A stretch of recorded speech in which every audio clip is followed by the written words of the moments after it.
మొన్న అసెంబ్లీలో తీర్మానం చేసి ఈవేళ ప్రజల్లో ఈవేళ ఏ గ్రామానికి పోయినా, ఏ వార్డుకి పోయినా, ఏ వాడకు పోయినా ప్రజల్లో మళ్ళీ ఒక ధైర్యం వచ్చింది.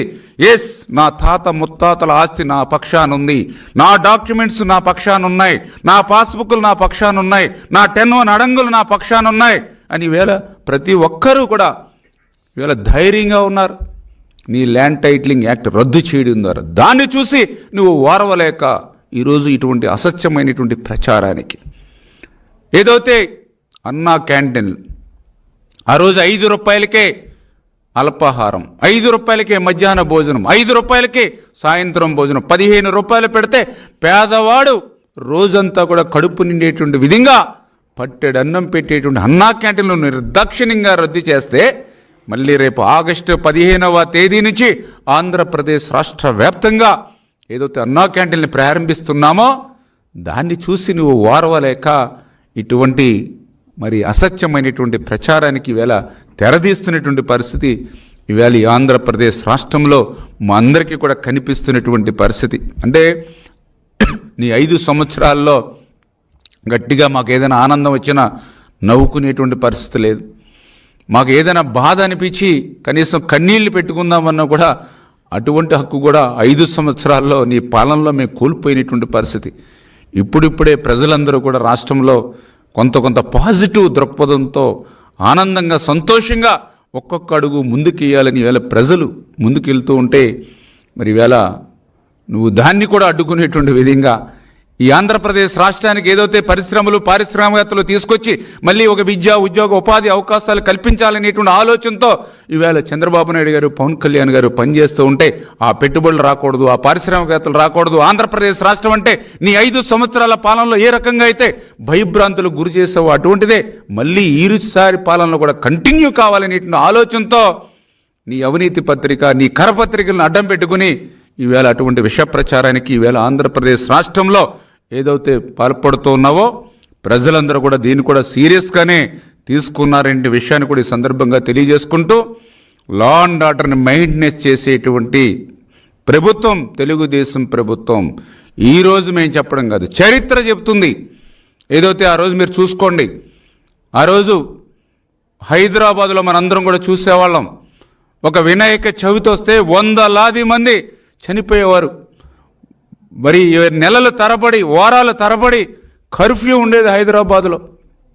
కానీ ఆ రోజు తెలుగుదేశం ప్రభుత్వం వచ్చాకనే అక్కడ మత కల్లోలను అరికట్టి లా అండ్ ఆర్డర్ని కాపాడింది తెలుగుదేశం పార్టీ. ఆ రోజు మీ అందరికీ తెలుసు, అటు రాయలసీమ కానీ ఇటు పల్నాడు కానీ ఎక్కడ చూసినా కూడా ఫ్యాక్షనిజం బుస్సల కొట్టేది. వేట కొడవలకి వేలాది మంది కుటుంబాలు బలైపోయేటువంటి పరిస్థితి. అటువంటి స్థితి నుంచి ఫ్యాక్షనిజంని రూపు మాపినటువంటి ప్రభుత్వం ఆనాడు తెలుగుదేశం ప్రభుత్వం, తెలుగుదేశం పార్టీ ఆంధ్రప్రదేశ్ రాష్ట్రంలో. ఆ రోజు నక్సలిజం ఆ రోజు విజృంభించినటువంటి రోజుల్లో కూడా చంద్రబాబు నాయుడు గారు తన ప్రాణాలను సైతం పణంగా పెట్టి నక్సలిజంని మరి ఆయన అణిచి ఈవేళ ఒక శాంతి భద్రతల్ని ఈవేళ ఆంధ్రప్రదేశ్ రాష్ట్రంలో అందించినటువంటి పార్టీ తెలుగుదేశం పార్టీ. అటువంటి శాంతి భద్రతలను, లా అండ్ ఆర్డర్ని ఎప్పుడు పెద్దపేట వేసేటువంటి పార్టీ తెలుగుదేశం పార్టీ. ఈరోజు దానికి తోడుగా ఈవేళ జనసేన, బీజేపీ ఉండి చాలా క్లియర్గా చంద్రబాబు నాయుడు గారు కూడా ఒక మెసేజ్ని ఎప్పటికప్పుడు ఆయన కూడా చెప్తూ ఉన్నారు. ఏ పార్టీ అయినా తప్పు చేస్తే ఉపేక్షించేటువంటి పరిస్థితి ఉండదని చాలా క్లియర్గా ఒక మెసేజ్, ఎక్కడ ఏ సంఘటన జరిగినా తప్పు ఎవరిదైనా ఒక ముఖ్యమంత్రిగా ఆయన స్పందించి మాట్లాడుతూ ఉన్నారు. ఎప్పుడైనా నీ జీవితంలో ఎప్పుడైనా ముఖ్యమంత్రిగా ఎప్పుడైనా మాట్లాడావా? ఆ రోజు ఒక దళిత బిడ్డని డోర్ డెలివరీ చేసినప్పుడు కనీసం ఒక మెసేజ్ ఇచ్చి ఆ దళితుల్లో ఎప్పుడైనా ఒక ఆత్మస్థైర్యం నువ్వు ఇవ్వగలిగావా? నీ తాడేపల్లికి కోతవేటు దూరంలో ఒక దళిత ఆడబిడ్డ అత్యాచారం చేసి మరి చనిపోతే మరి ఆ రోజు ఒక్క మాట అయినా నువ్వు మాట్లాడగలిగావా?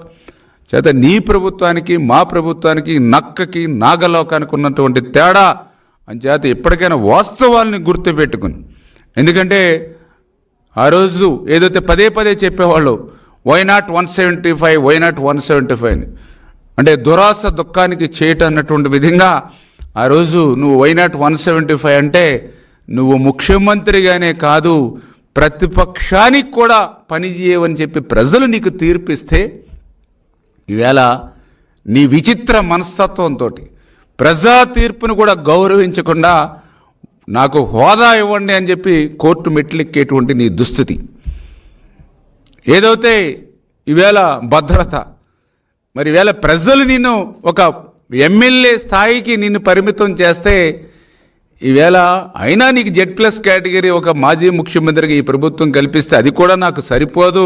ముఖ్యమంత్రికి ఏ స్థాయిలో అయితే భద్రత ఇస్తూ ఉన్నారో ఆ భద్రతకు మించి నేను గతంలో ముఖ్యమంత్రిగా ఉన్నప్పుడు ఏదైతే వేలాది మందితో నేను